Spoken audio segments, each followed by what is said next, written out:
ದಸರಾ ಉದ್ಘಾಟನೆಗೆ ಬಾನು ಮುಷ್ತಾಕ್ ರವರನ್ನ ಆಯ್ಕೆ ಮಾಡಿರುವಂತಹ ವಿಚಾರಕ್ಕೆ ಸಂಬಂಧಪಟ್ಟಂತೆ ಬಾನು ಮುಷ್ತಾಕ್ ಅವರ ಬಗ್ಗೆ ಬಿಜೆಪಿಗೆ ಏನು ಸಮಸ್ಯೆ? ಅಂದು ಕೆಎಸ್ ನಿಸಾರ್ ಅಹಮದ್ ಅವರನ್ನ ಒಪ್ಪಿದ್ರು, ಇವತ್ತು ಬಾನು ಮುಷ್ತಾಕ್ ಅವರಿಗೆ ಯಾಕೆ ವಿರೋಧಿಸ್ತಾ ಇದ್ದಾರೆ?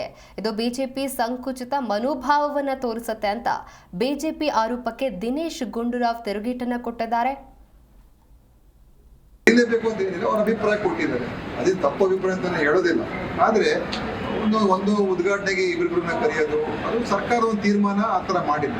ನಾನೇನು ವಿಜೇಂದ್ರ ಅವರು ನಿಜವಾಗ್ಲೂ ಅವ್ರ ಬಗ್ಗೆ ಅಭಿಮಾನ ಇಟ್ಕೊಂಡು ಹೇಳಿದಾರೋ ಅಥವಾ ಇದನ್ನೇನಾದ್ರೂ ಒಂದು ಸ್ಪಿನ್ ಕೊಡೋದಕ್ಕೆ ಏನೋ ಮಾಡಿದಾರೋ ನನಗೆ ಒಂದು ಉದ್ದೇಶ ಒಳ್ಳೆಯದಿದ್ದು ಗೊತ್ತಿಲ್ಲ. ಆದರೆ ಅದನ್ನ ಟೀಕೆ ಮಾಡೋಕೆ ಹೋಗಲ್ಲ. ಆದರೆ ಸರ್ಕಾರ ಒಂದು ತೀರ್ಮಾನ ತಗೊಂಡಿದೆ. ಆ ತೀರ್ಮಾನ ಬಾನು ಮುಷ್ತಾಕ್ ಬಗ್ಗೆ ಏನು ತೊಂದರೆ ಇದೆಯಾ ಅವ್ರಿಗೆ? ಅದನ್ನ ಹೇಳಿ, ಇನ್ನೊಬ್ರು ಸೇರಿಸ್ಬೇಕು ಬಿಡಬೇಕು, ಅದು ಇನ್ನೊಂದು ಅಭಿಪ್ರಾಯ. ಬಾನು ಮುಷ್ತಾಕ್ ಬಗ್ಗೆ ಯಾಕೆ ಅವ್ರಿಗೆ ಸಮಸ್ಯೆ? ಏನು ಅವ್ರಿಗೆ ಏನು ಮೂಲ, ಅವ್ರಿಗೆ ತೊಂದರೆ ಏನು? ಯಾಕೆ ಅದನ್ನು ವಿರೋಧ ಮಾಡ್ತಾ ಇದ್ದಾರೆ ಇವರು? ಅಷ್ಟು ಅಂತಾರಾಷ್ಟ್ರೀಯ ಮಟ್ಟದಲ್ಲಿ ಶ್ರೇಷ್ಠತೆ ಕೊಡ್ತಿರ್ತಕ್ಕಂಥ ಒಂದು ಮಹಿಳೆ ಬೇರೆ, ನಮ್ಮ ರಾಜ್ಯದ ಮಹಿಳೆ, ದೊಡ್ಡ ಪ್ರಶಸ್ತಿ ಪಡ್ಕೊಂಡಿದ್ದಾರೆ, ಸಾಹಿತಿ. ಅವ್ರು ಬಂದು ಇವತ್ತು ಹಿಂದೆ ನಿಸಾರ್ ಅಹಮದ್ ಅವರು ಉದ್ಘಾಟನೆ ಮಾಡಿದ್ರಲ್ಲ, ಅವಾಗ ಯಾಕೆ ಪ್ರತಾಪ್ ಸಿಂಹ ಪಕ್ಕದಲ್ಲಿ ನಿಂತ್ಕೊಂಡಿದ್ದಾರೆ? ಎಲ್ಲ ಬಿಜೆಪಿಯವರೆಲ್ಲ ಭಾಗವಹಿಸಿದ್ರಲ್ಲ, ಅವಾಗ ಏನು ಮಾಡಿ, ಅವಾಗ ಯಾಕೆ ಬಾಯಿಗಳೆಲ್ಲ ಮುಚ್ಕೊಂಡು ಕೂತ್ಕೊಂಡಿದ್ರು?